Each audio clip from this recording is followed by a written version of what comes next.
Hello, my sweet, misunderstood, sweet, delicious summer child. How you doing today? I'm very excited. I actually have a live audience right now. Not in the room with me, because that would make it a lot better. But I have a live chat right now. We have the Patreon live chat, and they're going to be giving their thoughts throughout the video too. So if you want to hang out next time to do this, every other Thursday I go live on my Patreon. We have a fun time. It's a fun little community. So I'm excited. Little shout outs in the chat right now. We got Cass, Jade, Hockey Girl, Ava, Sarah, Mia, Jayla, Brandy, Mackenzie, Katie, Rainbow, Sarah, so many people, Jennifer. But without further ado, we're gonna be reading Reddit, giving our opinions. I got my sassy chat up here, so let's get into it.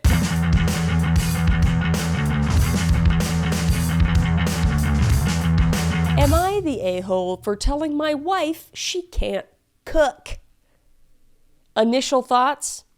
Probably. But again, we always give them the benefit of the doubt. I, 29 male, have been with my wife, 28 female, for 8 years. And meals are just about the only place of a contention in our marriage, but I'm scared she's going to kill someone one day.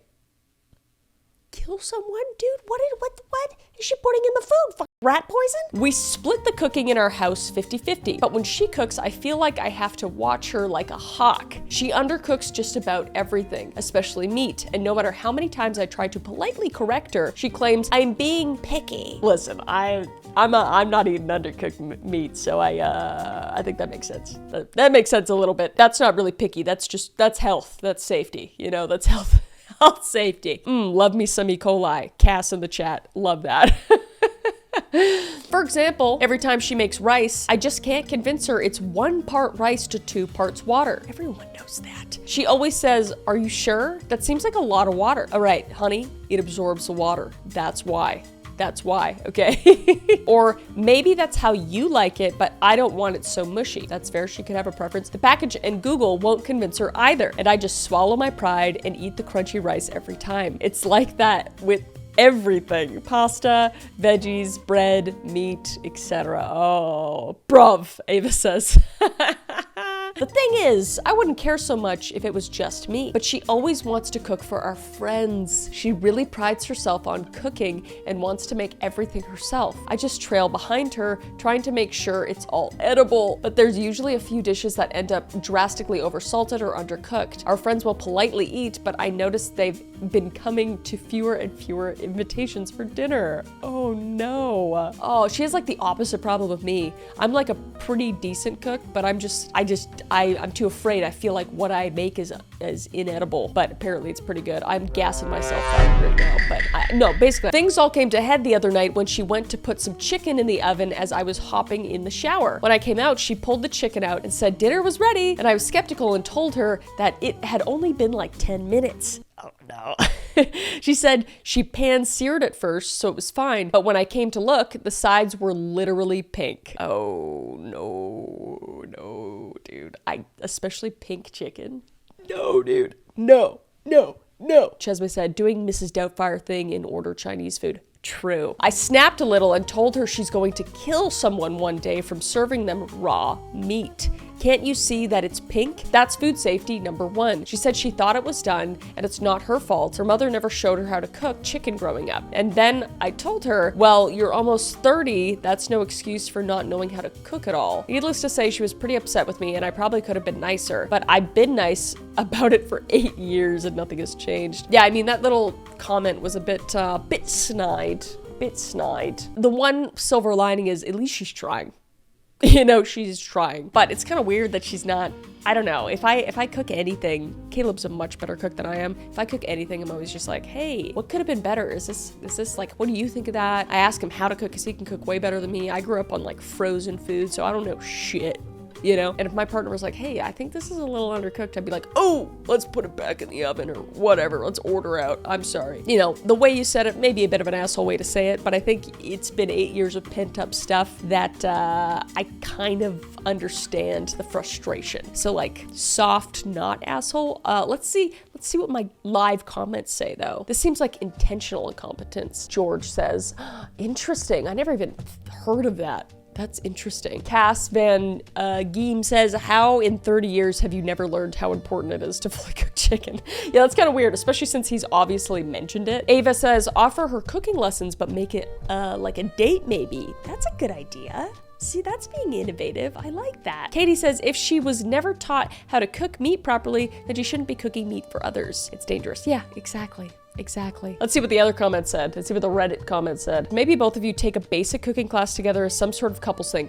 That's what one of them said down in the comments there. I can't remember who said it. Who said that? Somebody said it. I can't remember. Possibly sit down with her when not cooking or eating and say, look, let's fix this cooking situation. You say your mother never taught you how to cook. I was harsh and said you should by now. Are you actually open to someone teaching you how to cook? If she says no, then ask her what her solution actually is. If she says yes, then sign up for cooking classes. Yeah, I think that's a great way to go about it. And a few people said it in the live chat too. That's really sweet. See, that makes it a thing for both of you to bond over. But then if she's like not about that, there's something wrong in this relationship. You know, something's got to give, and it's kind of got to be her at this point, because I think you've been pretty patient, it seems. Yeah, just got to be able to take some constructive criticism. All right, next up we have, am I the arsehole for spending money saved for an engagement ring on a tattoo?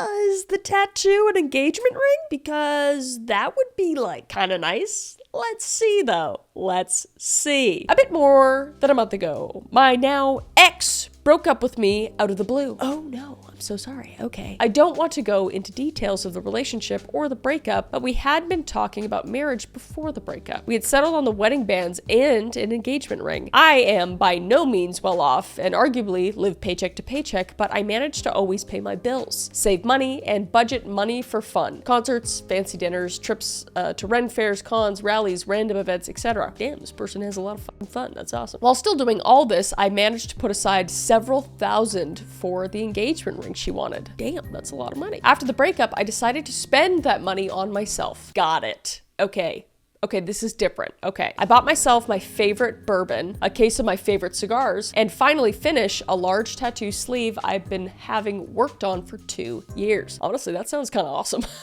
That sounds like something I'd be like, fucking, I'm about to spend money on everything I want. Self-care, sweetheart. Like, I get that. Okay. The issue came when I started casually seeing a young woman. Let's call her D. I knew D before I met my ex, but we were more acquaintances than anything else just due to life stuff. And honestly, because I only had eyes for my now ex for the moment I first met her. That's very sweet. But we knew enough about each other that she was familiar with the fact that I'm not one to just casually throw money around. Since this money wasn't budgeted for anything, well, not since the breakup, and let's be honest, I'm heartbroken, I've been a lot more willing to just say, fuck it and spend money. Tonight, I met Dee for dinner and drinks, and during the drinks part of the evening, she noticed my fresh ink and jokingly asked me if I had gotten promoted or hit the lottery. When I explained to her where this money had come from, she got real serious and told me that spending it like that was disrespectful. Bitch, it's his money. The fuck? That I had saved that money for something beautiful, and by wasting it, it proves I never cared about my ex. Dude, what? Who is this? Dee ended up leaving me at the bar where I'm currently typing this because she was upset with me. Maybe it's the fantastic cocktails blurring my judgment, but am I the arsehole for spending my money? No! What? Better off, dude. What the hell? My God. That's not even like, I don't even have to think about that. Let's see what my live comment said. Let's go to the live comments. Bro, he got dumped. He's not gonna use that money for that anymore. Yeah, exactly. What? She's the hole for sure. Wait. What? She's the a-hole. Oh, I thought you were actually calling her a hole. I was like, what? Not at all. It's his money. Red flag, red flag. Yeah, everybody's not the asshole. Girl sounds like a Karen. The entitlement. Did she want him to save the money for a ring for after one date? She cray. Yeah, Becky.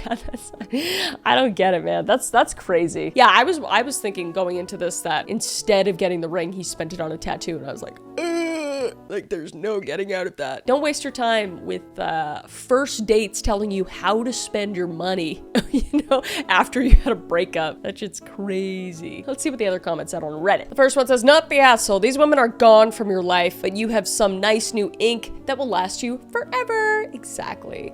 I don't know how old you are, but I'm almost 33 and regret not getting tattoos I wanted when I was younger, because now I have kids and responsibilities and I can't fathom getting a tattoo for the foreseeable future. You will meet someone that is right for you and save up new money to spend on that. But the money you had saved for the ex's ring could have been spent however you wanted. Your new friend was lucky you didn't just go to the strip club with it. It's your money and you can do whatever you want with it now. You're not the asshole. That's crazy. That's crazy, man. Let's go to the next one. Am I the asshole for not covering my friend's meal when she ordered more?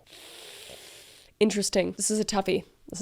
So me and a group of friends went out to eat after midterm. It was a casual place where you pay at the end and everyone was ordering whatever they wanted. I got something small as usual because I'm trying to save some cash. So I had water and a basic pasta that was on special. Yes, I said pasta because I'm Canadian. I think earlier I said pasta because it's like being down here switched my mind a little bit. I don't know who I am.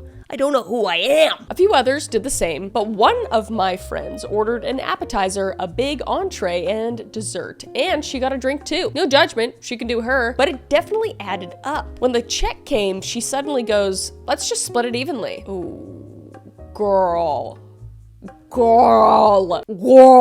I was like, what?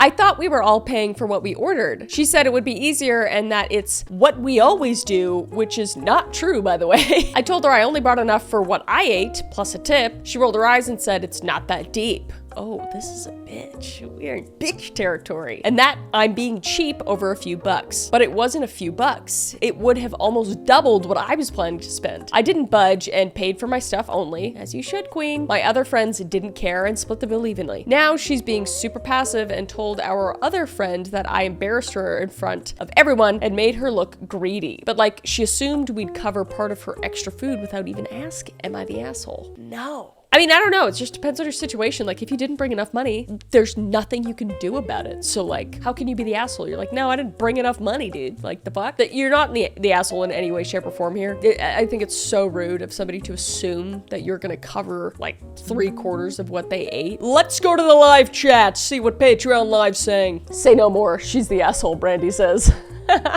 Jen, not the asshole, her problem, not yours. She's greedy because she assumed. And assuming makes an ass out of you. And me? Or me and you? I can't remember how it goes. Let's go to Reddit. Comments. Let's see what the Reddit comments said. Not the asshole. Like you, I hated when people order big and then assume everyone will split the bill evenly. The best way to deal with this is to announce at the very start that everyone should keep track of their own expenses so that they can pay what do they owe at the end. Yeah, I guess it sucks that you have to assume your friends are gonna be fucking assholes, but this would cover you, in any way, shape, or form. But then I'm sure she would say, like, splitting the bill would be easier, and then she could go ahead and order more, and then she could be like, we already talked about this. It is a great rule of thumb to clarify before ordering, but your friend was also rude for pushing back after you said you didn't want to split everything, or split evenly. They were bold, but not really an ass for asking, but pushing it and then talking shit about it after makes her one. To be honest, she is embarrassing herself by making it an issue at all. Yeah, I think she's an asshole anyway for assuming. You're an ass for assuming, okay? Ooh, okay, this is kind of a shorter one. Am I the asshole for chasing someone down to stop letting their dog use my yard as a bathroom? I don't know. I've, 35 male, got a freshly remodeled front yard that looks really good. It's about a month old. Think something similar to this. Ooh, we have a picture. Ooh, fun. Oh, wow. Very manicured. Very nice. Very nice. Our old front yard was a grass yard. We regularly had issues with people letting their pets shit and piss. Shit was mostly picked up, but our yard reeked of piss when it was hot out. I put up a be respectful, no poop or pee signs. They are still up post-remodel. Finally, my wife and I bit the bullet to remodel the yard. Now, the first 5 feet of our yard next to the sidewalk is rock, and we were hoping that would deter people from letting their dogs in our yard. It doesn't seem like it has. It is still a noticeable issue to our noses. That kind of sucks. This morning, my wife, 27 female, pointed out someone's 30 female letting their dog go to the bathroom in our yard. As soon as I saw this, I headed out the front door, and by the time I got outside, she was in front of my neighbor's yard. I walked her way and yelled at her not to let her dog piss and shit in my yard. I pointed out the signs. She said, if her dog has to go, her dog has to go. She says, I don't know why you are complaining. I cleaned it up. I was like, not the piss. She was giving me big attitude. I yelled at her to teach her dog to piss and shit at home. She told me, shut up, asshole, and called me a bully. As she continued walking away, I said, my yard is not for your dog. Am I the asshole? Damn. Interesting. It's kind of hard because that is really annoying. Like, I don't know, whenever I'm walking Kevin, I live in a place now where I don't need to worry about like other people's yards because I'm like out in the boonies. But when I did live in a suburb, I wouldn't ever let Kevin go in someone's yard. Like if there was any sort of offshoot or like not somebody's yard, you know, like a post or I don't know. It just feels wrong. But on the other side of the coin, I don't think it was the play to go yell at someone, especially someone you haven't even spoken to before. There's just a way you could have been so much nicer. You could have gone out and be like, hey, like, I understand when your dog's gotta go, they gotta go, but I don't know, there would have been a better way to explain this, to be like, I'd really appreciate it if they didn't go here. And I bet she would have been like, I'm so sorry, like, and she did clean up the poop. So that's nice. The pee, you can't, I don't know. Becky says, not the asshole. This is a major issue I hate when people let their dogs take a dookie on my lawn. I don't have a pet, therefore I shouldn't have poop on my lawn. And that's fair. That's fair. Ava said, oof, yeah, definitely put up a fence if you can. Yeah, if you're going like, if it bothers you that much, that's actually a really good suggestion. Shay says, if they're picking it up, I don't see a problem, but not the asshole if they leave it. I agree. Yeah, if you're leaving shit on someone's lawn, you're the asshole, 100%. Katie says, that's kind of hard, low key. Yeah, I agree. How do you clean up pee? Yeah, exactly. You can't really clean up pee. Kelly says, we have 2 dogs. When they poop in someone else's yard, we pick it up. Common courtesy. 100%. But she did pick it up. So, all right. They did vote him the asshole and said, put up a fence, problem solved, and you have better security. That's what you guys said too. That's what you guys said too. All right. Many HOAs don't allow fences in the front yard. Ooh, that's true. It has to start at the front side of the house and go along the sides and back to the property only. Interesting. That's true. Somebody said motion-activated sprinkler as soon as you cross the rock. Oh my gosh, that's actually kind of crazy. I think that's a little rude. That's a little rude. But yeah, just don't yell at people. Don't yell at people that don't deserve to be yelled at, I think, yeah, that makes you an asshole a bit. But that was the video. This is the video. This was fun. If you want to be part of our little Patreon lives, we do it every other Thursday. I think I'm going to make this a thing. If my live people like it, maybe once in a while, we'll actually do a video and we'll get you guys involved. This was really fun. The chat's saying, yay, yay. Yes. See, so fun. We have a fun little Patreon family. All right. Well, that's it pretty much. Bye.